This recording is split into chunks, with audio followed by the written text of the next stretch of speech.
On today's video, we're going to cover Salt Lake City and we're going to use Google Maps. A little bit of an introduction to Salt Lake City, some of the key points with the city, and other things that you may want to know. So let's get after it right now.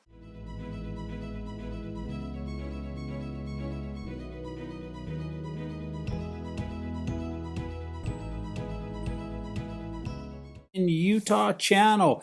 I'm Mike Gallagher. I'm a local real estate agent in the area, and on today's video I just wanted to cover Salt Lake City. I get a lot of questions about Salt Lake City. It is one of the most popular cities that we have in the state, so I wanted to cover it via Google Maps. Hit some of the highs, the lows, some of the key points of this particular major city. First of all, as we get started, Salt Lake City is relatively small. I think some people are surprised the size of Salt Lake City. When we look at the map here, what is outlined in red would be Salt Lake City.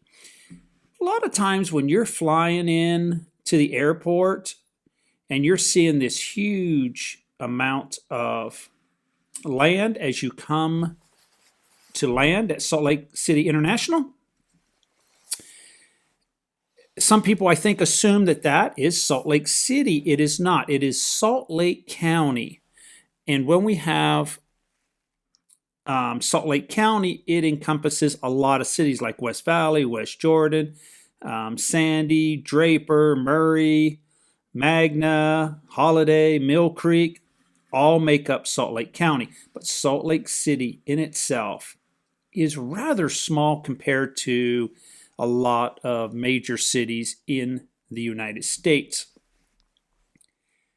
One thing that's a little bit of a surprise when we're looking at Salt Lake County, so basically Salt Lake City down towards the Sandy area, you have South Salt Lake, that's all part of Salt Lake County. We do have a North Salt Lake, but that is located in Davis County, not part of Salt Lake County. One of the major areas for Salt Lake City will be the Salt Lake City Airport, which is on the west side of Salt Lake City. The whole west side of Salt Lake City here, most of it, there is some residential homes in areas like Glendale, but for the most part, it's an industrial park. As we get to the west side of town, you'll find businesses after businesses located out here. There's R.C. Willey, the Costco Distribution Center. I know UPS has a facility out here. There's a freight company, Ryder Truck Rental, Rush Truck Center, Burton Lumber, England Logistics, another trucking company. Predominantly, you will find this area of town to be an industrial park.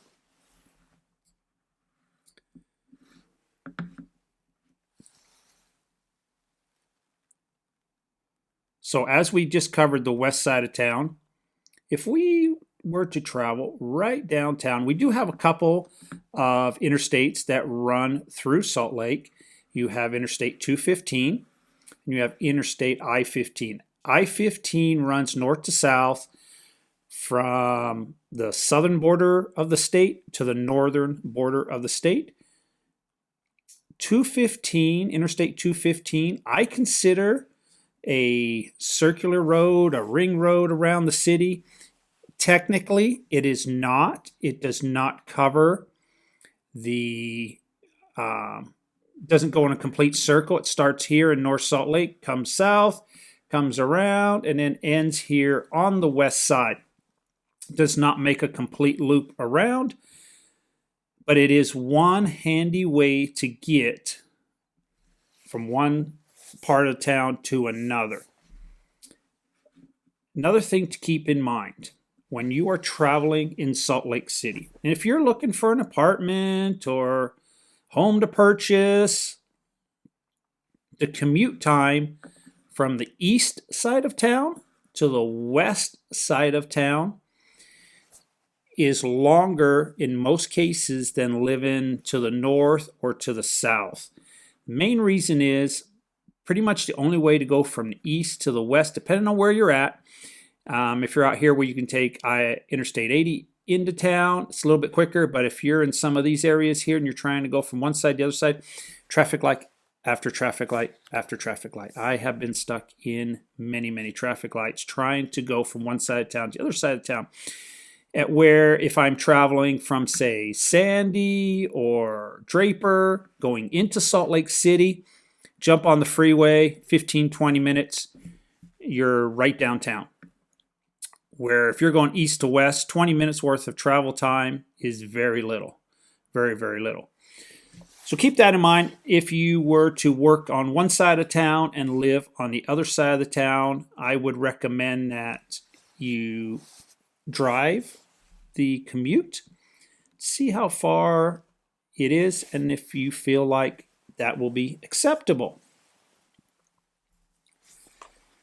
So as we continue going down into downtown Salt Lake City, the heart of town,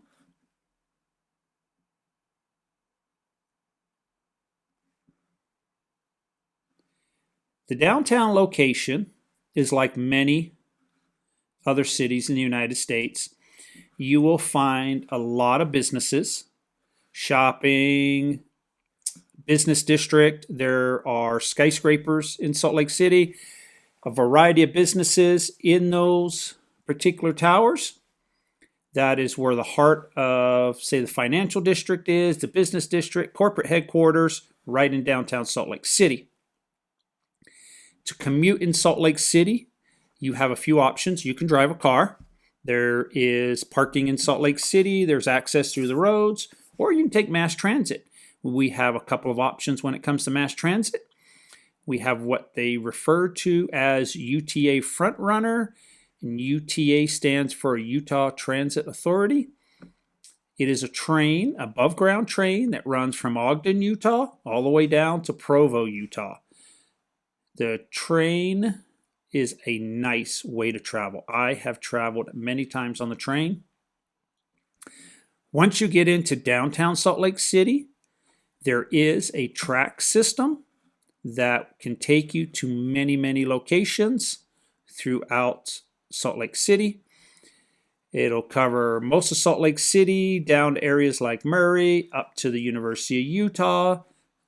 Quite a few locations. They have a few different lines that run throughout the city. As we get to downtown Salt Lake City, some of the major attractions.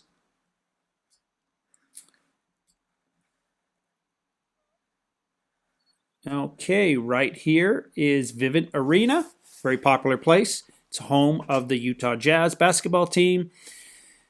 Just about many events that come to Salt Lake City are held here at Vivint Arena, where there's a concert, Disney on Ice, some of the biggest artists you'll find located here performing at Vivint Arena. Right across the road here is the Salt Palace Center. It doesn't seem to want to pull up on the map. Oh, Salt Palace Convention Center. Currently, it's being used for arts and entertainment. Also, a lot of trade shows are held at the convention center, and a lot of corporate meetings and corporate retreats held here at the convention center. It might be a familiar name. The Salt Palace was the location where the Utah Jazz used to play many years ago. So this particular location held the Utah Jazz, held concerts, monster truck shows, Disney on Ice. And then they built what is currently known as Vivint Arena, which has changed names a few times dependent on the sponsorship. Also downtown, there is quite a few shopping malls. There's also the Salt Lake City Temple located downtown. And there are many, many apartment buildings in Salt Lake City to live in. At one time, I knew most of the apartment buildings, and now with the growth in the state of Utah, there are new apartment buildings being built every single month. And that is not an exaggeration. As we head towards the east side of town is where we'll see some of our medical facilities. We do have medical facilities throughout Salt Lake County. Along this road here is we refer to as an IHC hospital, Intermountain Healthcare. They own a chain of hospitals throughout the state. But also, we'll find the University of Utah. At this location, you can receive a degree. It is known for its medical program. And with that, we have the University of Utah Hospital. Great hospital that I have visited a few times myself. Excellent care. Absolutely love that place. We also have Primary Children's Hospital located right around the corner. Great hospital. They have patients come from all over the United States, especially from the neighboring states like Idaho, Wyoming, Nevada. Some of the toughest cases that the medical field deals with is held there at Primary Children's Hospital. They have received numerous awards. Great, great location. Also, pull up here. And there's Huntsman. Next to the University of Utah, it should pop up somewhere here. They're showing the parking. We have the Huntsman Cancer Institute, one of the leading cancer treatment centers in the United States. The name Huntsman might be familiar to some people. There was John Huntsman Sr. He passed away a couple years ago. Was the leader behind the Huntsman Cancer Hospital. It is a leading cancer location.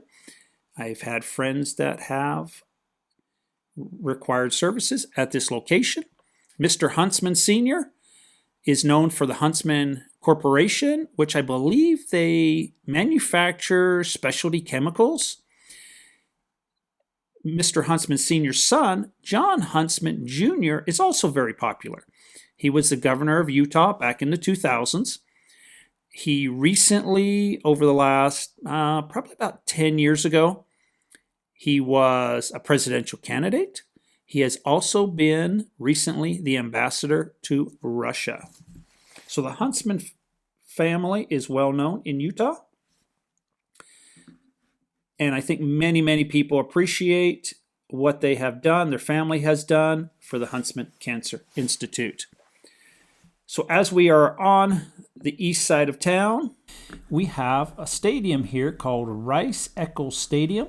It is home to the Utah Utes football team, but it also is very significant. Let's see if we can zoom on the street.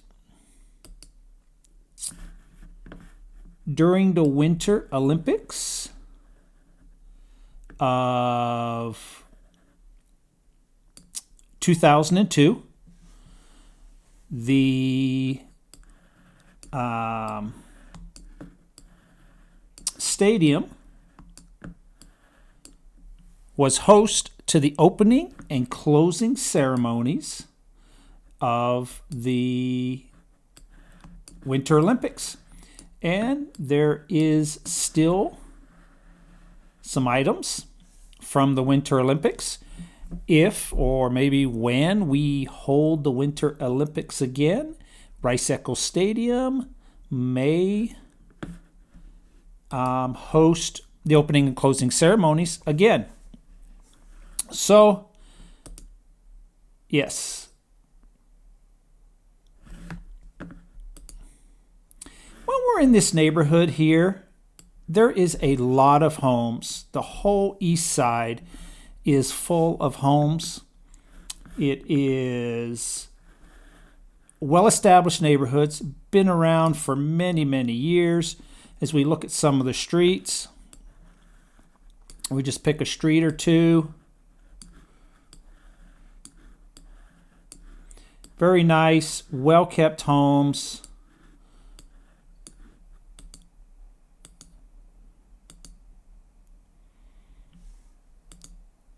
One thing I'll point out on some of the homes in Utah, and I imagine in some other states, it probably was very similar. So if I take a home like this here, home here.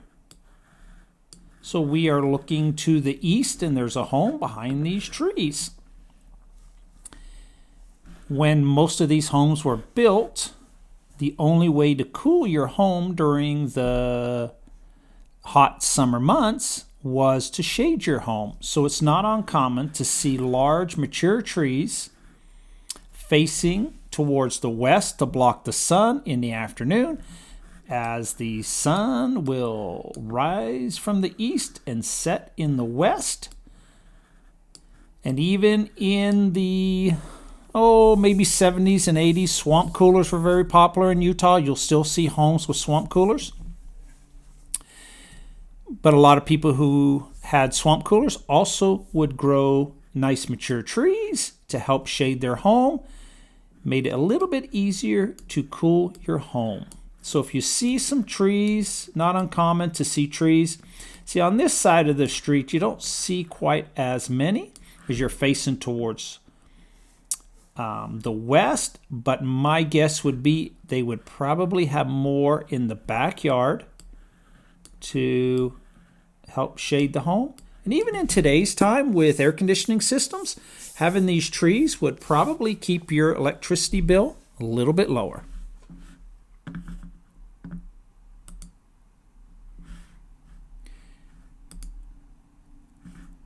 So that's some of the highlights of Salt Lake City, Utah.